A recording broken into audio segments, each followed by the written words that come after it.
Welcome to the Revitalize My Church podcast, created to help churches navigate change and reorient to a new and healthy future. Here's the host of the show, Bart Blair. Well, hey there, friends. Welcome to episode 46 of the Revitalize My Church podcast. My name is Bart Blair, and it's my privilege to welcome you to this week's show.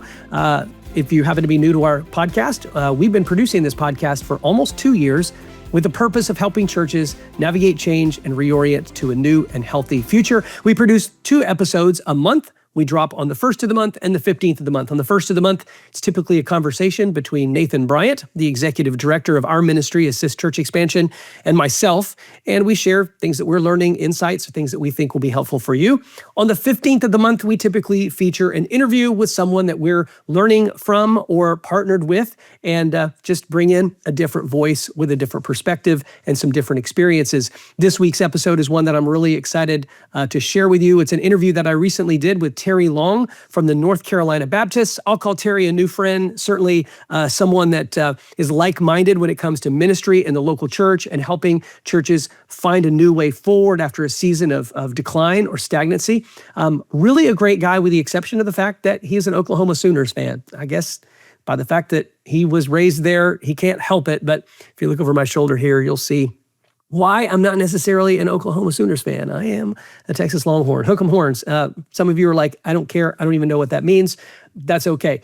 Terry, super guy, great passion for helping churches get healthy, helping pastors get healthy, lots of insights, and just lots of passion that you're going to hear from Terry in this week's episode. If you find it helpful, please be sure to share it with someone else, and you can leave us a rating or a review wherever you listen to your favorite podcasts. I also need to mention one more thing. My ministry colleague, Nathan Bryant, and I have been working for the last couple of years on a book called The 5 Big Rocks of Revitalization, 5 Big Rocks of Church Revitalization. And I can't remember the exact title. I think it's 5 Big Rocks of Church Revitalization. That's it. That's the title of the book.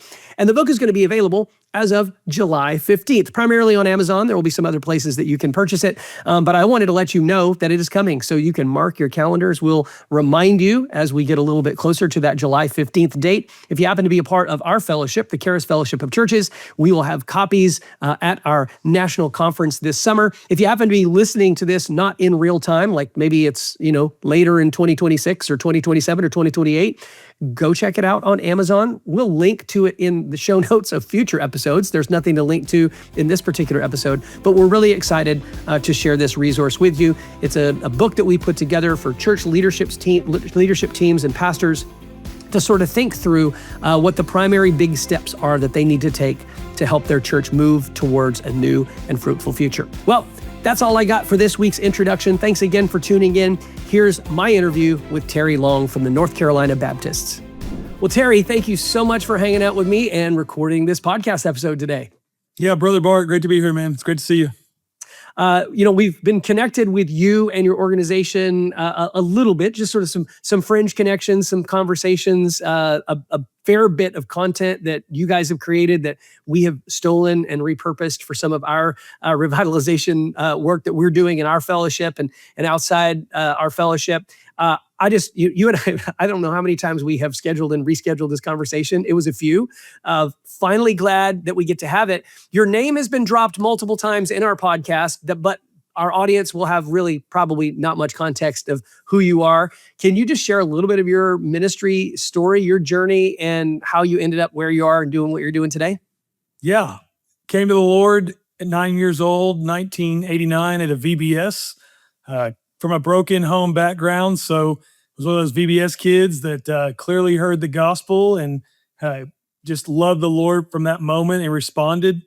In and out of church, as many of those households are for many years, but the Lord drew me in Oklahoma to University of Central Oklahoma. Not OU. I'm a Boomer Sooner fan. Bart's a big Boomer Sooner fan too. He loves Oklahoma, I've heard.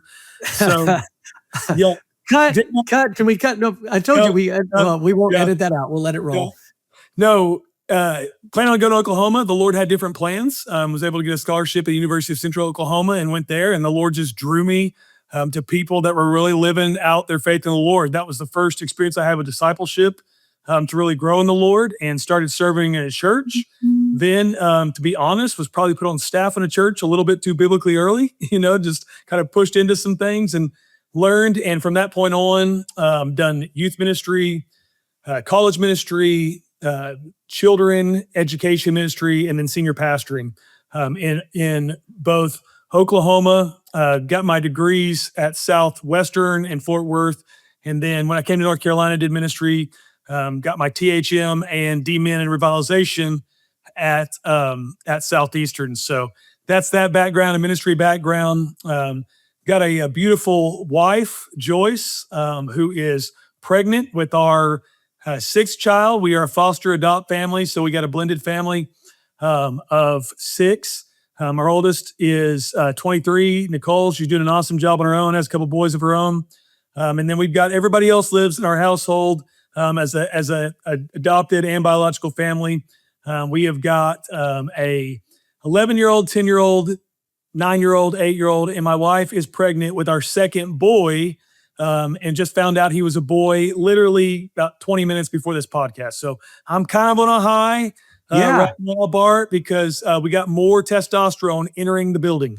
I get it, but you know what? I'm gonna beat you. Here's how I'm gonna beat you. At the exact moment that you and I are recording this podcast episode, my daughter is in the hospital delivering our third grandchild and first baby girl. So Randall, my son-in-law, who's going to be doing the post-production and the editing of this particular episode, congratulations, Randall.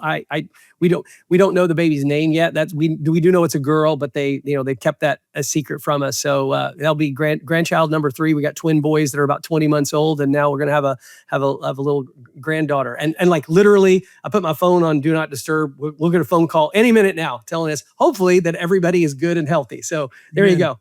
Little baby competition there. Good and healthy first. But Randall, call me. I got a bunch of little girls. I can give you some pro tips. Not revitalization pro tips. This is little girl dad pro tips. There you go. Well, hey, tell me a little bit about the ministry that you work with today, the organization that you're a part of, and what your role is. Yeah, North Carolina Baptist, traditionally known as like the Baptist State Convention of North Carolina. So I work at the state convention over the church health and revitalization team.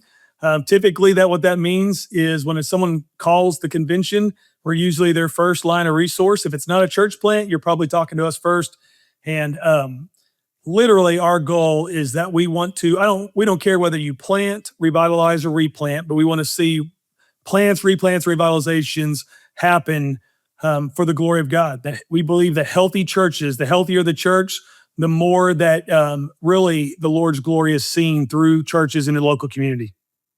So you sort of lead point in terms of facilitating connections with churches that are stagnant, in decline, needing some sort of revitalization or renewal work. Is most of your connection and engagement with those churches, is it inbound? Is it churches that are reaching out to the North Carolina Baptist Association saying, hey, we think we need help? Yeah. State conventions still have some of that respect where they get a lot of referrals. Hey, we're looking for a resource, call your state convention. And so that's still kind of the idea.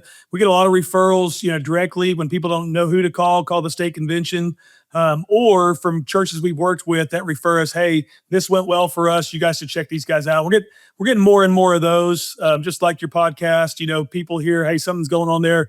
Check out what they could do for you. Okay. So walk me through really sort of what the initial stages are when a church approaches you and they say, hey, we're having some challenges. We're stuck. We're stagnant. We think we need help. We've heard that you guys can help us. What does that initial relationship and relational engagement look like on your part? How do you assess the church? How do you make a decision as to sort of what the roadmap is going to be for that church? Yeah. So I started literally the week of COVID. Okay. COVID hit, revitalization exploded, right? And so we were quickly getting, tens upon tens of phone calls, maybe not a day, but for sure for the week. And I realized with the size of the team we had, man, if we don't have some kind of assessment process early on, we are going to be, at that point, we were like ducks on the water, right? Moving really fast, trying to be cool on top of the water. But I figured we better get an assessment process to be able to hone in some of these discussions. Because in revitalization, you could have discussions. Pastors are hurting, church people are hurting. Those discussions can go on for hours, and we love to do that. Love to counsel. We also need to know a direction of where things are going. So we formed a 10-question assessment, and the assessment is really focused on doing a couple things. One, we don't want to answer the question for a church of what level of health it has. We want you to answer that for yourselves. We want you to be able to see it. We should be able to recognize it, so you know where you're at and where things could go. And so that was the main point of that. The second point is it really helps us divide churches into two camps. A lot of organizations, when they do revitalization, they've just got one. This is our baby. We do revitalization. Here's our toolkit. Here's our ideas. We quickly understood that really revitalization falls into probably two different camps. You've got your stuck churches or your plateau churches, slow decline churches that have the resources, have the horses in the stalls, have the people, have the money, those things to be able to get outside coaching to do internal revitalization, which is what we call the process of revitalization. If you don't have the resources, you're down the life cycle. You're looking at a church that's dying, even if it's a slow death, aged up, 30 or less people. You really need something, what we call the second pocket there, which is reconstruction. You're going to need another church with resources, a healthier church, to get involved in some way, whether it's church fostering, replanting, adoption, marriage merger, to kind of lead the way in that process. So we found quickly we better have something early on that helps set that discussion and sets that collaboration around something that's very clear. What are some of the things in that assessment that you're looking at, or you're asking the church to really kind of do a self-assessment? What are some of the key elements that you're looking at to kind of get them to give themselves a grade on? Yeah, one of the main focuses is their missional focus. How's the community responding to them when they do things? How are they how are they at engaging the community? Are they seeing response? Are they seeing baptisms? Have they had severe attendance decline over the last 5 to 10 years? How are they doing at a healthy balance? A healthy church is going to have people of all ages, both in leadership and in their congregations. So what does the health of their church look like? Are they equipping and empowering young leadership? Or are they just holding on to positions until someone passes away? We really believe, healthy church, you see people that are making disciples and raising them up to hand off positions and grow in that health. So it's a very, very discipleship, missions-based. Those are probably the two key areas for the health of the church. So it really help us gauge where things are at. Okay, I'm gonna go off script here a little bit. I did send Terry a basic outline before we got into the conversation, but I want to ask you. You're bragging on babies. I'm bragging on grandbabies. Brag on a couple of actual revitalization stories. Can you think of a couple of churches that you've worked with over the course of the last 4-6 years or so that you can say, hey, these were stories that came to us where the church was struggling, stagnant, in decline, and we can look at that church today and say they're in a much healthier, much better place. Can you have a couple of stories you can share? Yeah, I can share a couple. I'll keep the names to myself just for to protect them. They've not given me authority to share the names. So yeah. One specifically in the northeastern part of North Carolina, I'll just say towards that direction, towards the Rocky Mount area, that came to us, and they were in that plateau, slow decline type position, still had about 100, 150, 200 people.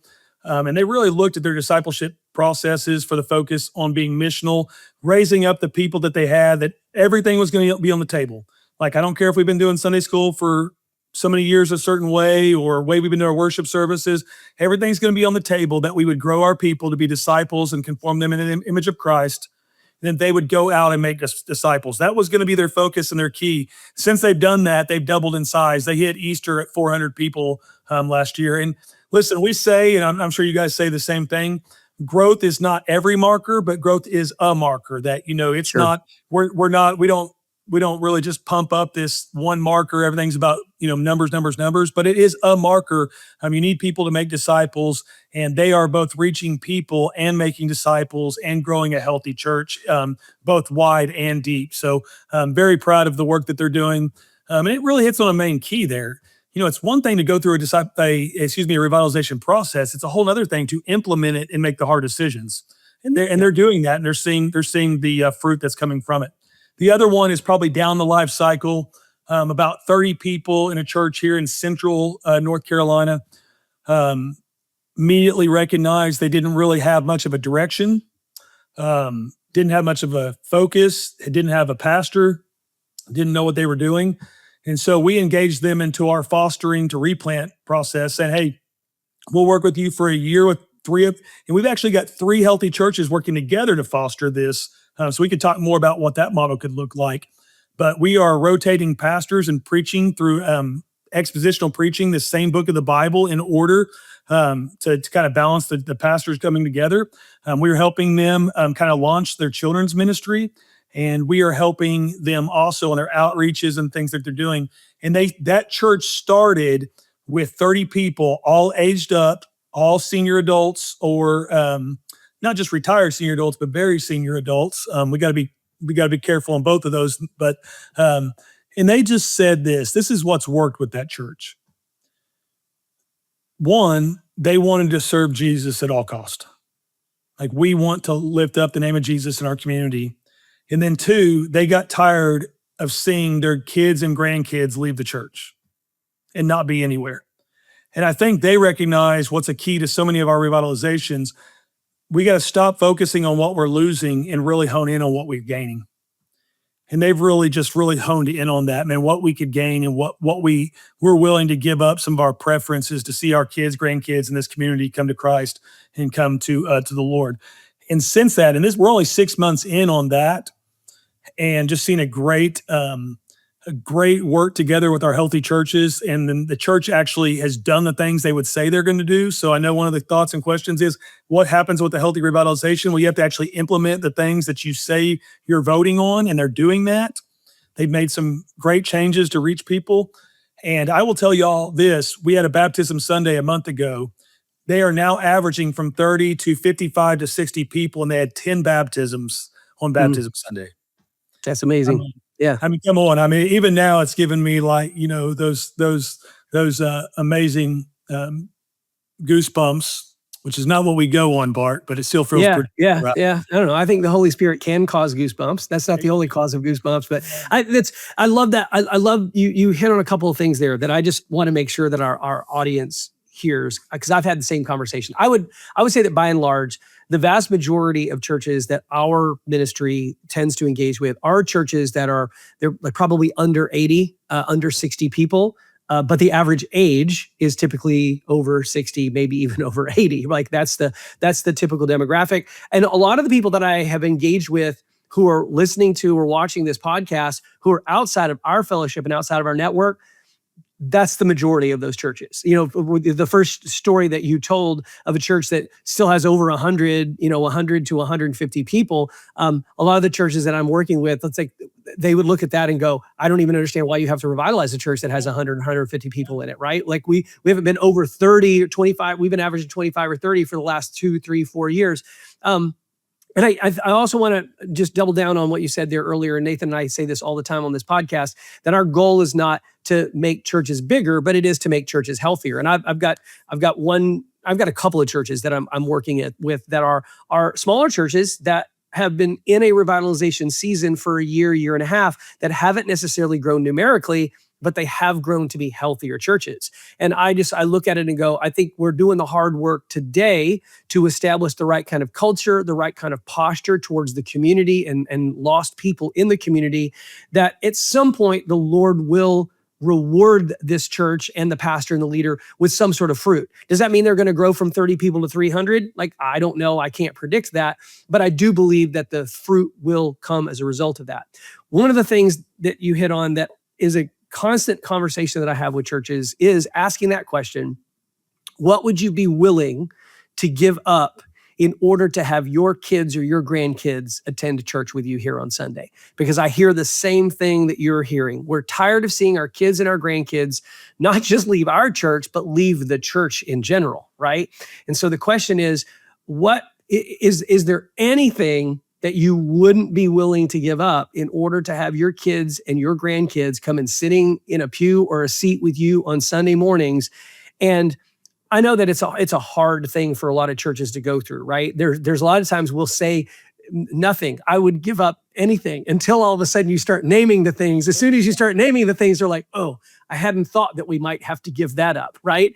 Because I think a lot of times those barriers are not what people think they are. It's kind of a different set of expectations in terms of what is going to have to be given up in order to make that cultural shift. Because that's really more than anything else, that's what we're talking about, is changing the culture of a church from being sort of inward focused to being more outward focused, to being a church that isn't just keeping the saints healthy and safe, but actually going on mission, which means you're going to put some things at risk, right? You're going to have to risk a little bit of looking like you're getting dirty in order to do the dirty work of the gospel, which is doing what Jesus did, and having those engagements, those opportunities to love on people who don't look like you, who don't think like you, who don't yet know Jesus the way that you know him. And there's some risk there. So sorry, I didn't mean to get on a soapbox there, but I was really appreciate what you're saying there. Yep.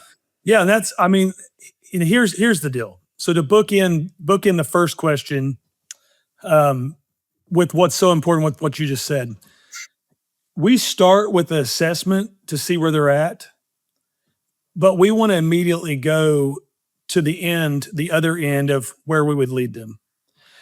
And the most important thing that we found about what we do is a lot of these churches have not seen a level of health in years, or the level of the health that they've seen is from something in the past of a high attendance from a period that for many reasons is never going to come back because the culture has shifted, because it probably was not as romantic as they remember it to be.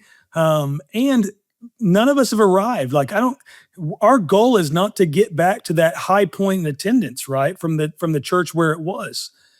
And so for many of those reasons and so more, we really lead them immediately into, hey, let's get in the New Testament and see what a New Testament healthy church is.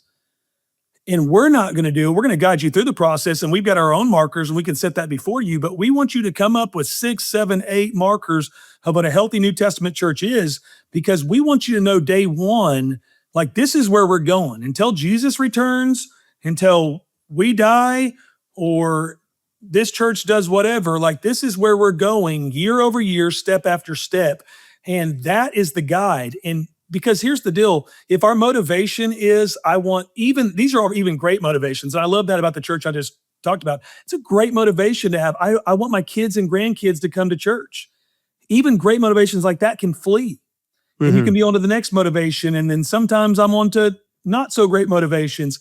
But if we know, hey, this is what a healthy church is, and then we're going to each year take one step at a time to get there.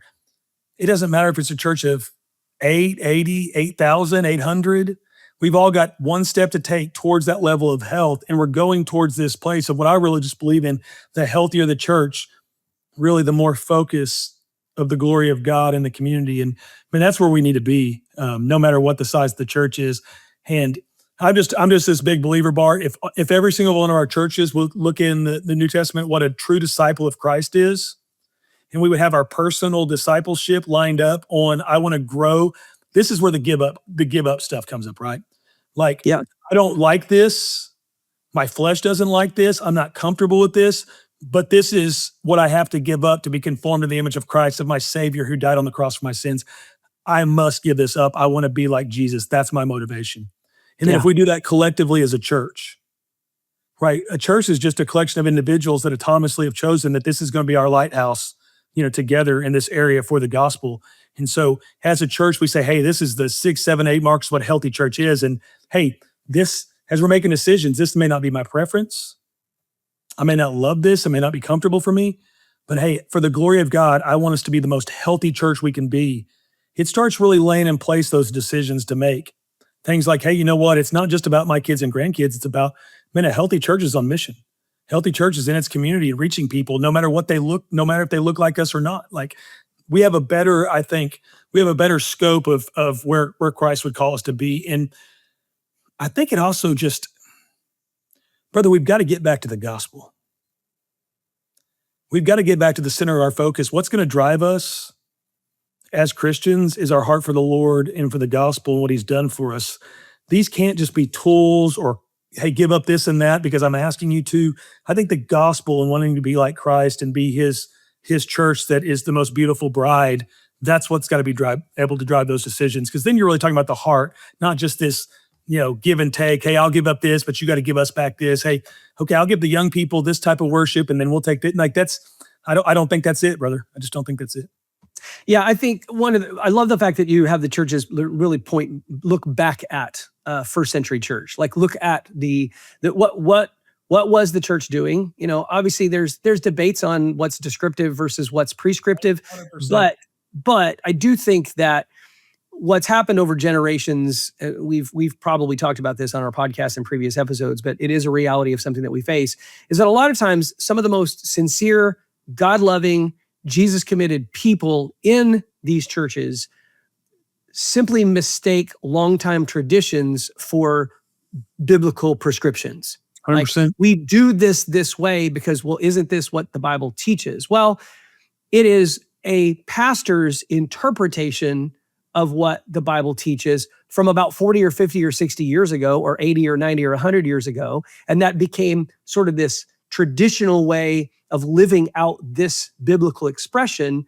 But if we really strip it back down to, Acts 2, that's actually not what the Bible teaches. It's not what the Bible describes. It's what we've adopted and what we've applied to the way that we live out our faith and the way that we conduct ourselves as a church. Before you and I started recording, I was telling you that I was listening to a podcast with Andrew Hopper at Mercy Hill Church was interviewing J.D. Greer, Summit Church, and they were talking about large churches versus small churches. And not to throw those guys under the bus, because I have a high level of admiration for both of them. They're both in big churches, and they're both in big churches. And as they're kind of talking about the big church versus small church thing, they kind of they make it okay for people to not want to be in a big church. And I'm like, well, I look at the first century and I look at these house churches that all of Paul's writings, all of John's writings, all of these writings to the early churches were not large churches. They were small churches. There's nothing wrong with having a small church. A simple church. There's nothing wrong with having a simple church, but there is something wrong with having a church that isn't missional, that isn't on mission. And I think that, it's making disciples and growing disciples and then equipping and sending disciples is what makes a church a healthy church. And so, love what you're saying there. I'm going to pivot this conversation. Okay. Because we've been on one thing for a while. It's good, but I'm watching the clock here going, there's so much more stuff that I want to talk about. Let me ask you this question, Terry. When a pastor or a church comes to you for help, what are some of the most common misunderstandings that they have about what a revitalization is actually going to require? That's a good one. I've thought about that question, and I would say, here's a key. You can't lead a church where you're not going yourself. And we know that, but let me just break that down a little bit more, make it a little more personal.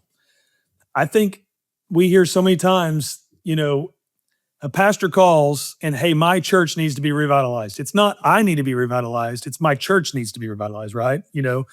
Yeah. You've got to be revitalized first. And I don't care where you're at. I mean, you may truly be, spiritually in a great place and grown and want to help disciple your people and all that. But you have got to be in this place where your heart is on fire for the Lord and seeking him and wanting to make disciples, or you won't be able to take your people there too. It can't be just about their revitalization. It's got to start with a pastor, and then you're taking them where the Lord is leading you and them together. I think that's probably the biggest, misconception. It's interesting. I think, one of the things that kind of resonates with me as you say that is I think so many of our pastors have not been equipped through their seminary training or their Bible college training or even their previous ministry experiences to be missional, right? Yeah. Most of them are trained and equipped to be Bible teachers, to know the word and to disseminate the word and to try to help people fall in love with the word. And all good. Like, I love God's word. I spend time in it every single day.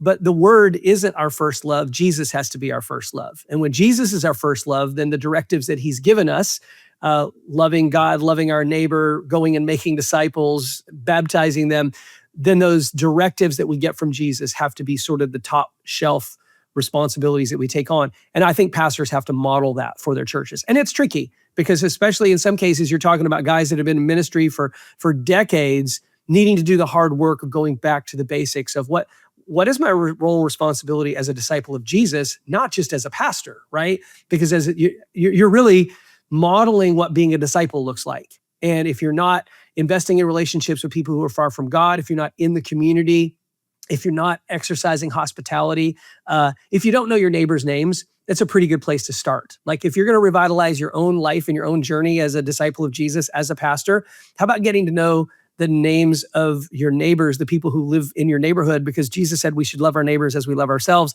I find it very hard to believe that you're loving your neighbor as you love yourself if you don't know the names of your neighbors. I'm preaching what my wife would preach to me. Know your neighbors, right? So some truth in that. I'll give you off what you said, a recent thing when I first started in something years past, when I first started doing revitalization, didn't even know what revitalization was, right? We just called it pastoring, and that we're just trying to help, the church get healthy. I read a book and a specific quote that stuck with me, that 92% of our pastors had never been discipled themselves. And I mean that one-on-one discipleship. So how in the world, like if they've not been discipled themselves, how are they going to know how to disciple people? And it is such a key to your revitalization and really just a church health and as just a basic and what Christ has called us to. You've got to be helping people that are a step or two behind where you're at with the Lord, helping them grow. And then you've got to have a model of that both in your personal life and in your corporate life, where you're not fulfilling what Christ has called you to do, and you're not going to be able to revitalize that church. And they had never done it. So, getting with guys like Bart and different guys from your local association or convention to help you do that. There's tons of books out there on that. That is going to be a key to revitalization. And the other thing is, off of what you said with knowing your neighbors, I was talking to a church just 2 days ago about this. They said, what's a key to our revitalization? Year one, everybody's not going to like to hear this, but you've got to get with sinners. Like you've got to get out there. Like it is so comfortable for us to be with people that look like us, act like us, that are not rough around the edges. Like Bart, I'm 46 now. I'm gonna be honest with you. I get really comfortable. Like I like coming home and laying on the couch and, streaming a show and relaxing a little bit. And I think most of our spiritual lives look pretty similar to that. And, if we're honest, most of our churches that need revitalization, they look like that. We've gotten comfortable.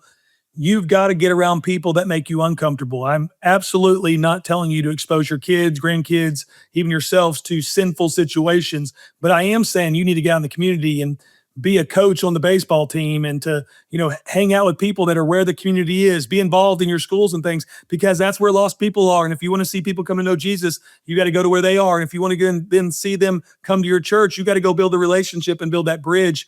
And the amazing thing now that we're seeing in our culture, Bart, is that when you're building relationships with people, we're actually seeing a vast number, the majority of people now would come to church if they have a relationship with a person that asked them to come.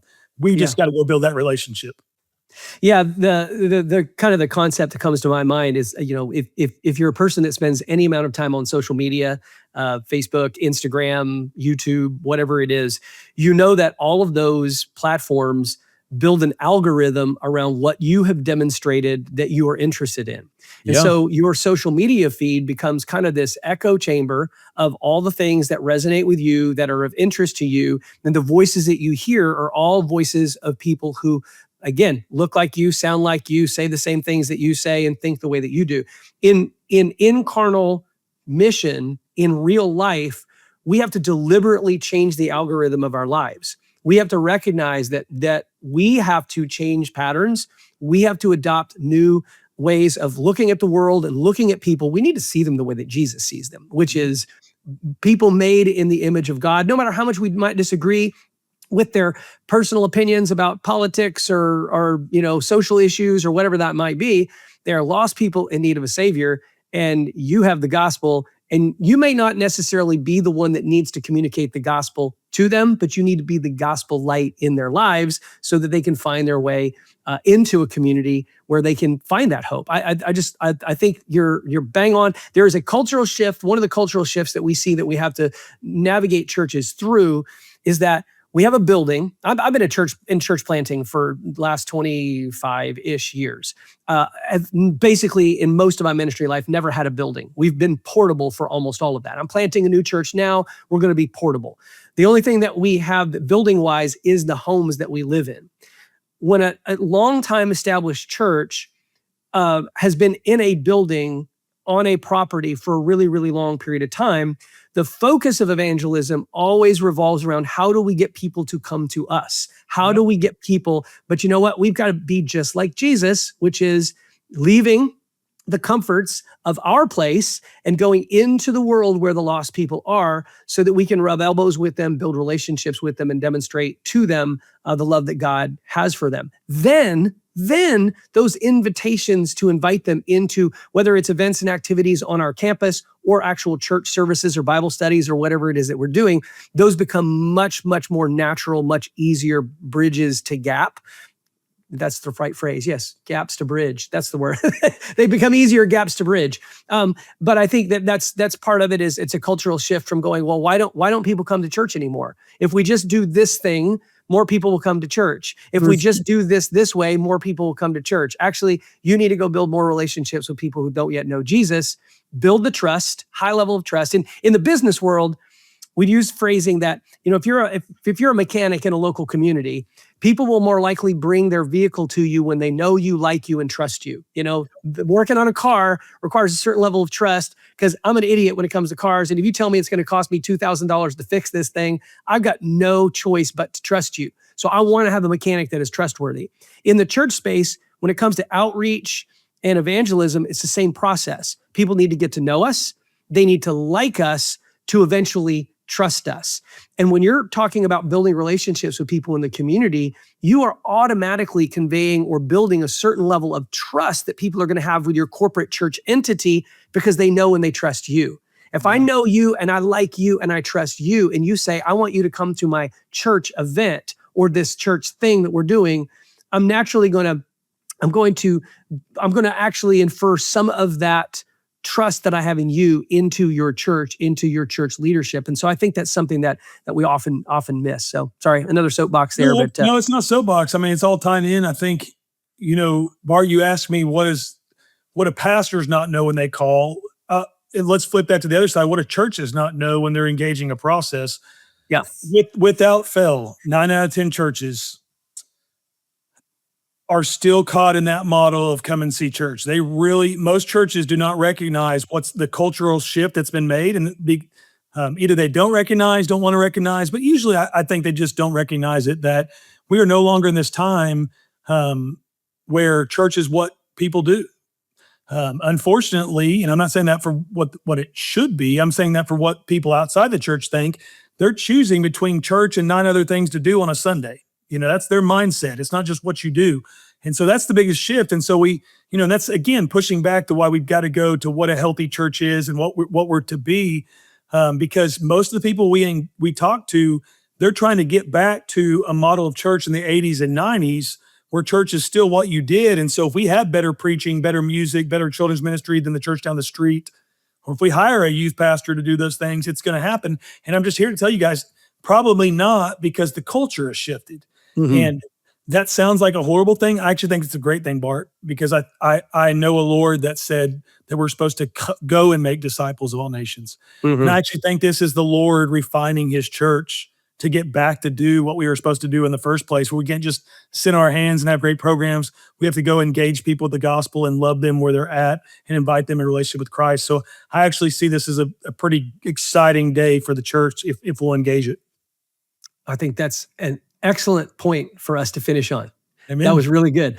Here, you mentioned a few minutes ago that perhaps pastors, church leaders need to obviously connect with a network, connect with your denomination, connect with an organization or a partner that can help you. But you also mentioned reading books and doing other things. What are some books or some resources that you would recommend to churches or church leaders that are thinking about the process of revitalization or replanting? Yeah, well, of course, you can go ncbaptist.org and you can go to our revitalization resources. And I always plug those too. But NAM has got a great replanting department, nam.org, and go to their replant department. Some of those guys have some great resources out there by Mark Clifton, who has written several books that I really believe in. And then other books like Embers to Flame, and I'm sure you guys have mentioned a lot of those guys. But here's got to be your filter for any book you read. It needs to be Scripture, Great Commission-based revitalization. That's if you're reading a book and a guy's not laying the foundation there in Scripture, and then the revitalization comes from that, then I wouldn't recommend it. How about that, Bart? Yeah, no, that's good. We mention Mark Clifton often. In fact, most of the guys that we're coaching, we have them read Reclaiming Glory, which is Mark Clifton's sort of seminal book on replanting, revitalization. Embers to a Flame is great. The name of the author escapes me for the moment. Tom Chaney, who's with the Orlando Baptists, has written prolifically on church planting and not church planting, but on revitalization. So I've got a stack of Tom Chaney's books on my shelf and recommend those often. There's a lot of stuff that's out there, but yeah, we'll link to the NAM resources as well as the NC Baptists. Man, Terry, thanks for coming and hanging out with me today. It's been a lot of fun. Love having conversations with kindred spirits when it comes to just a love for the local church and a desire to see the local church be all that she can and should be to help our communities find hope through Jesus. That's the goal here. Amen and boomer sooner.